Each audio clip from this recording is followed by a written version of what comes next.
pessoal, vamos para a aula 195, revisando o conteúdo, ficha 3, vamos para a questão número 7. Em julho de 1994, um grande cometa denominado Shoemaker-Levy 9 atingiu Júpiter em uma colisão frontal e inelástica de uma nave no espaço em repouso em relação ao planeta. Observou-se a velocidade do cometa era 6 vezes 10 na 4 metros por segundo, antes da colisão. Considere que a massa do cometa é 3 vezes 10 na 14 kg. E a massa de Júpiter é 1,8 vezes 10 na 27 kg. Com base nessas informações, calcule a velocidade em relação à nave com que Júpiter se deslocou no espaço após a colisão. O que nós vamos lembrar? Colisão, sempre lembre de princípio da conservação da quantidade de movimento. Então a questão número 7, a quantidade de movimento antes do sistema terá que ser igual à quantidade de movimento do sistema depois da colisão. Agora, notem que antes Júpiter estava em repouso, o cometa apenas estava em movimento. A massa do cometa, velocidade do cometa é igual. Depois, cometa e Júpiter estão juntos. Então, uma colisão inelástica, massa do cometa mais massa de Júpiter, vezes a velocidade do conjunto. A massa do cometa foi dada, está ali. 1,8 vezes 10 na quanto? Não, isso é a massa de Júpiter, estou botando errado. 3 vezes 10, 3 vezes 10 na 14. Então, 3 vezes 10 na 14 vezes. Velocidade do cometa, 6 vezes 10 na 4. Massa do cometa, de novo, 3 vezes 10 na 14, mais massa de Júpiter, que é 1,8 vezes 10 na 27 kg vezes V. Está ali a velocidade do conjunto Júpiter mais cometa. 3 vezes 6 dá 18. 10 na 14 vezes 10 na 4 soma os expoentes, dá 10 na 18. Aqui, pessoal, se liga o seguinte, esse número 3 vezes 10 na 14 é muito menor que 1,8 vezes 10 na 27. Se eu transformasse, vai lá nas aulas aulas básicas, lá nessa matemática básica, se eu transformasse 10 na 14 em 10 na 27, ia ficar 0,0000000, um monte de zero, na verdade 12 zeros depois, e depois o 3, tá? Ia deslocar 13 vezes, para ficar 10 na 27, então ia ficar um número muito pequeno somado aqui. Ou seja, o que eu vou ter aqui? Basicamente, a soma desses dois números dá basicamente 1,8 vezes 10 na 27. Tá? Então nós temos aí o quê? Que não afeta, aproximadamente continua o mesmo número. Somar esse número aqui é insignificante perto desse. O 18, olha como é que eu vou fazer. Eu vou fazer 1,8 vezes 10 na 19. 19, tá? Tá vendo? Eu desloquei uma vírgula para cá. Por que eu fiz isso? Já vai ver. Esse 1,8 vezes 10 na 27, ele vai passar dividindo. Então vai ficar 1,8 vezes 10 na 27 igual a V. 1,8 por 1,8, por isso que eu fiz antes isso, né? Fica 1 vezes 10 na... Como é que fica? Subtração, mantém a base decimal, o de cima menos o de baixo. 19 menos 27, menos 8 metros por segundo. Nota que Júpiter deu uma alteração na velocidade insignificante, né? Você vê que praticamente bater o cometa em Júpiter, não bater lá, dá no mesmo. Então Júpiter não sai do lugar praticamente. Tá? Essa velocidade é muito pequena, 10 a menos 8 metros por segundo. Qual é a energia mecânica total dissipada na colisão? Bom, aqui eu vou considerar que praticamente quem perdeu toda a energia cinética foi o cometa. O cometa tinha uma massa e uma velocidade, ele perdeu, olha a energia cinética do cometa, massa, velocidade do cometa ao quadrado sobre 2. Massa do cometa, velocidade do cometa ao quadrado sobre 2. A massa do cometa é 3 vezes 10 na 14. 3 vezes 10 na 14 kg. A velocidade é 6 vezes 10 na 4, 6 vezes 10 na 4 ao quadrado sobre 2. Vou continuar a conta aqui embaixo. Então, a energia cinética do cometa. Então, eu vou ter 3 vezes 10 na 14 sobre 2 vezes. Aqui, ó, os 2 ao quadrado, 6 ao quadrado dá 36. 10 na 4 ao quadrado dá 10 na 8. Bom, vamos simplificar isso aqui, porque quem simplifica, simplifica, não é isso? 36 sobre 2, 18. 3 vezes 18 dá 54. 54 vezes...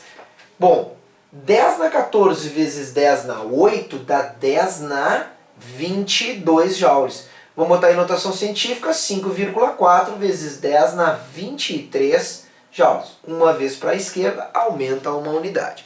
Então isso está ali, 5,4 vezes 10 na 23 joules. Ou seja, o cometa tinha essa energia cinética e foi para zero. Então a pergunta é, quanto é que dissipou? Dissipou a própria energia cinética do cometa. Vê que não é uma questão muito fácil, meio chatinha, né? Um monte de conta a fazer, pouca teoria. Questão 8. Universidade Federal do Pará. Tá? A fotografia mostrada abaixo expõe o resultado de uma imprudência. Um carro de massa igual a 1 tonelada, ao tentar ultrapassar um caminhão, acabou colidindo de frente com outro carro de 800 kg, que estava parado no acostamento. Em virtude de a estrada estar muito lisa, após a colisão, os carros se movem juntos, em linha reta com uma velocidade de 54 km por hora. Admitindo que a força que deformou os veículos atuou durante um tempo de 0,1 segundos, são feitas as seguintes afirmações para a situação descrita. Então, várias coisas. Tem 2 carros que bateram de frente, tem uma a única foto que tem ali é 2 carros batendo de frente, tá? Um carro em movimento, tá? Um carro de 1 tonelada, então tem um carro aqui de 1 tonelada que estava em movimento e bateu num carro que estava parado. Então, o carro 1 bateu no 2. O carro 1 estava, o carro 1 tem, ó, o carro de massa igual a 1 tonelada. Então, esse aqui tem 1000 kg. M1 igual a 1000 kg. Bateu no 2 e o 2 tem 800 kg. Depois da colisão, eles andam juntos. Então, eles amassam e grudam um no outro. Né? Tá todo amassado esse aqui, todo amassado, mas eles andam juntos e esse conjunto anda a 54 km por hora. E ele diz que o tempo de colisão foi 0,1 segundos. Ele pergunta assim, o choque é completamente inelástico e por isso não há conservação da quantidade de movimento. Bom, o choque é completamente inelástico? Sim. Por quê? Porque eles andam juntos. Agora, não há conservação da quantidade de movimento? Errado. Em qualquer choque, conserva a quantidade de movimento, porque eles estão fazendo forças um contra o outro. Bom, ele pergunta assim, a velocidade do carro de 1 tonelada antes da colisão era 97,2 km por hora? Bom, agora vamos ter que fazer a conta, não? Tanto que a gente conserva a quantidade de movimento, que a gente faz o cálculo do item 2 assim, ó, M1V1 mais M2V2 antes da colisão será igual a M1V1' mais M2V2' depois da colisão. A soma das quantidades de movimento antes é igual a depois. Só que antes tinha um carro que estava parado, tá aqui tem um carro que está parado. E depois eu tenho os 2 carros andando com a mesma velocidade. Então eu posso fazer M1 mais M2 vezes V2. Tá? V2' aqui, né? Linha, que é depois da colisão. Então agora é só fazer essa conta aqui. Então vamos lá. Massa do carro 1, 1000 kg vezes V1, que eu não sei, ele pergunta quanto é que é a velocidade antes da colisão, tem que ser igual a 1000 mais 800 vezes 54. Então agora eu vou ter aqui 1000 vezes V1 é igual a 1800 vezes 54. Então agora olha a conta que eu vou ter que fazer. eu vou cortar aqui, ó, eu vou cortar 3 zeros aqui e eu vou cortar 1, 2, 3. Vai ficar 1,8 vezes 54. Então é essa conta que eu vou ter que fazer. Para fazer essa conta eu vou fazer 18 vezes 54 e depois eu tiro uma unidade. Então, 8 vezes 4, 32. 5 vezes 8, 40, 43. E aqui dá 54, 2, 7, opa, 97,2. Exatamente o que ele falou. Então aqui, ó, item 2, a velocidade do carro antes, 97,2 km por hora. Como eu deixei aqui os 54 em km por hora, a resposta será em km por hora também. Fechou ali, então, deu a 2 é verdadeira. 3. A intensidade do impulso atuante na colisão é 1,2 vezes 10 na 4 newton vezes segundo. Bom, como é que eu vou descobrir a intensidade do impulso? Eu tenho que descobrir o seguinte. Do impulso, ó, qual é a intensidade do impulso atuante na colisão? Notem que o impulso que o carro 1 faz no 2 é o mesmo impulso que o carro 2 faz no 1. Eu posso calcular o impulso sobre o carro 1 ou o carro 2, em módulo eles são iguais, tanto faz. E o impulso de cada carro é a variação na quantidade de movimento. Lembra disso? Eu vou usar o 2 porque o 2 estava com velocidade 0, ó. Inicialmente o 2 estava com velocidade 0, e depois eu sei que a velocidade do 2 é 54. Então, como eu saberei o impulso que o 2 sofreu? Eu pego a variação da quantidade de movimento 2, que é a quantidade de movimento final do 2, menos a inicial do 2. Tá? Agora, o que eu tenho? A inicial do 2 é 0. Eu poderia usar o 1, mas daí eu teria que fazer o 1 ir de 97,2 para 54, ia fazer duas contas. Então, vamos lá. O impulso 2 é, a variação da quantidade de movimento do 2 é simplesmente a quantidade de movimento do 2 depois, m2v2. m2 eu sei que é 800 kg. Nota que ele perguntou em newton vezes segundo, né? Se ele perguntou em newton vezes segundo, quilograma tá beleza. Agora, eu não posso multiplicar por 54 km por hora. 54 km por hora eu tenho que transformar para sistema internacional. Quanto é que vai dar isso aqui? Divide por 3,6. Ao dividir por 3,6, isso aqui vai dar 15 metros por segundo. Então, 1.800 vezes 15 metros por segundo. Conclusão.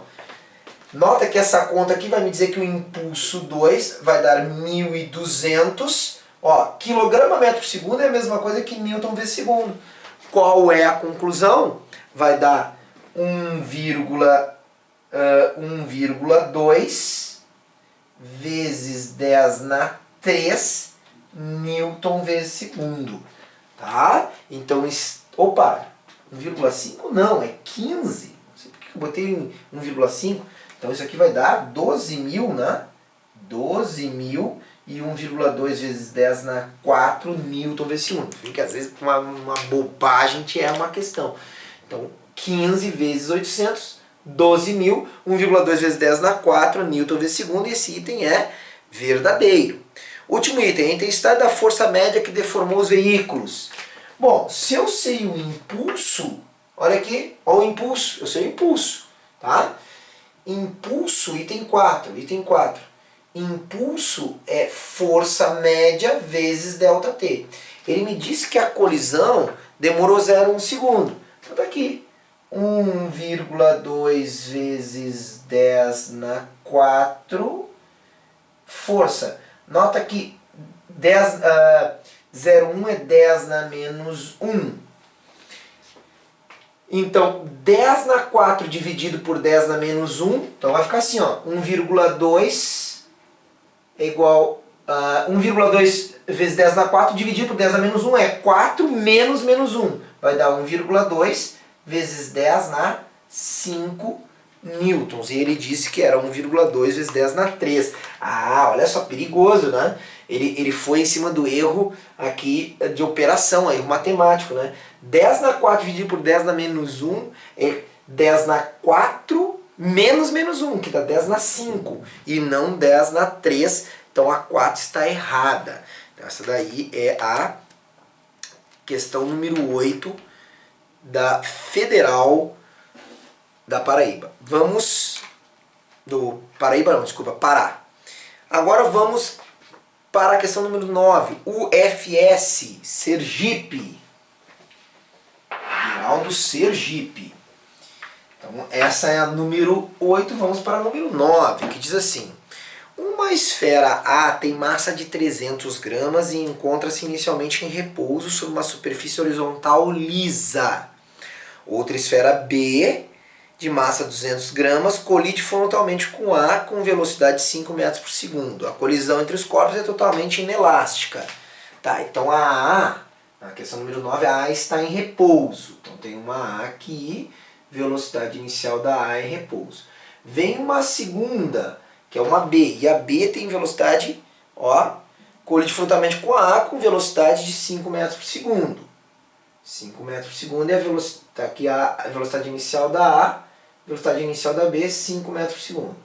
Ele me disse as massas, ele me disse que a massa da A é 300 gramas, então 0,3 kg, já estou passando para o sistema internacional. E a da B é 200 gramas, então 0,2 kg. Então está aqui massa de A, massa de B. Ele diz que a colisão é totalmente inelástica, ou seja, elas vão bater e por algum motivo elas vão grudar, A e B grudam e estarão com uma velocidade V. Ele pergunta, após a colisão, o conjunto passa a mover com velocidade de 2 metros por segundo. Vamos ver. Conservação da quantidade de movimento. MAVA mais MBVB, soma das quantidades de movimento antes, é igual MA mais MB vezes V. Por que eu fiz isso? Porque na totalmente inelástica eles estão andando juntos. Então agora é só fazer aquela conta ali. Só fazer aquela conta. Então vamos lá fazer a conta e chegar à conclusão de quanto é que é a nova velocidade. Bom, a A estava em repouso, então a A não tinha quantidade de movimento. Agora a B tinha massa de 0,2 e velocidade de 5. MA 0,3, MB 0,2 vezes a velocidade. Pronto. Então 0,2 vezes 5 é igual a 0,2 mais 0,5, 0,3, 0,5. 0,5V. Então 0,2 vezes 5 sobre 0,5 é igual a V. Isso aqui vai dar quanto? 0,2 vezes 5 dá 1. 1 sobre 0,5, 2 metros por segundo. Então o primeiro item é verdadeiro. Então a velocidade 2 metros por segundo, o primeiro item é verdadeiro, tá? São 5 itens para a gente dizer se é verdadeiro ou falso. Nessa colisão ocorre perda de 40% da energia cinética inicial. Bom, vamos ver então o segundo item, se perdeu 40% da energia cinética inicial. Inicialmente só a B, a energia cinética do início, era só a B. Então, massa, velocidade de B ao quadrado sobre 2. Essa é a inicial, porque o ar não tinha movimento. Massa de B, 0,2 vezes 5 ao quadrado sobre 2. 0,2 por 2 é 0,1. 5 ao quadrado é 25. Então, a energia cinética inicial é 2,5 joules. Bom, vamos ver quanto é que é a final e comparar, né? Energia cinética final, quanto é que dá aqui?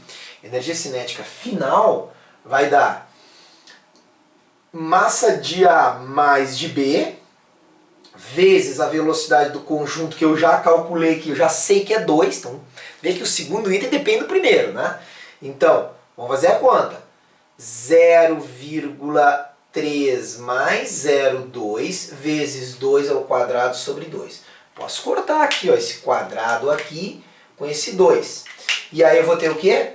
Eu vou ter 0,3 mais 0,2 é 0,5 vezes 2 dá 1 joule. Tá? Será que perdeu 40%? Eu nem preciso fazer, né? Porque se fosse aqui, se ele perdesse 50% daria 1,25. Então se perdeu, ó, se for para 1, eu já sei que foi mais de 50%. Então eu já sei que não foi 40%. Então esse item é falso para o segundo item. Terceiro item. O impulso sofrido pela esfera A tem módulo de 0,6 Nm/s. Então, próximo item, o impulso é 0,6. O impulso que a A sofre é a variação da quantidade de movimento da A. É a quantidade de movimento final da A menos a quantidade de movimento inicial da A. Mas a A estava inicialmente em repouso. Se a A estava inicialmente em repouso, basta ver qual é a quantidade de movimento da A. A quantidade de movimento da A é a massa da A vezes a velocidade da A. A massa da A é 0,3, a velocidade final da A é 2. Isso aqui dá 0,6, o quê? Ou quilograma metro segundo, ou Nm/s, porque as unidades são iguais. Foi isso que ele falou? Foi isso que ele falou, 0,6 Nm/s, verdadeiro para o terceiro item. Bem fácil esse item. Quarto item, o impulso total na colisão tem valor de 1,2 Nm/s. Não. Notem que apesar do impulso que a A sofre é numericamente igual a B, por que isso aqui é verdade? Porque numericamente, por causa da ação e reação, as forças são iguais. Então o impulso que a A sofre e que a B sofre, ambos são 0,6 Nm/s. Ah, mas eu não somo e dá 1,2? Não. O impulso total é 0,6 newtons mesmo. A não ser que esteja se referindo ao impulso da força resultante externa. E o impulso da força resultante externa dá zero, porque não tem força resultante externa. Tá? Tanto que vale o princípio da conservação da quantidade de movimento. Eu só tenho forças internas, que é que A faz em B e B faz em A, e ambas causam impulso de 0,6, e eu não somo esses impulsos, e por isso que esse item aqui é falso. Nota que ele tentou enganar para tu somar duas vezes, mas não. O impulso total é 0,6 entre, né, porque A faz em B e B faz em A, é o mesmo impulso, e o resultante de forças externas é zero. Ele diz impulso total na colisão. Ah, se é na colisão, tá aqui, 0,6 Nm/s. Então é falso o quarto item. Último item. Se a duração do choque foi 0,10 segundos, a força média é de 60. Bom, vamos para o último item. Eu tenho o impulso da força, é a força vezes intervalo de tempo. Se o impulso é 0,6 Nm/s, quanto deve valer a força média se o tempo de colisão foi 0,1 segundo? Ah, 0,1 segundo, ó, corta segundo com segundo, a força média dará 0,6 newton sobre 0,1 segundos, dá 6 newton a força média e não 60. Então o último item também é falso. Tá certo? Eu vou dividir aí em duas partes, não vai ficar muito grande a ficha resumo 3, então vamos fazer as três últimas questões na próxima aula. Aquele abraço.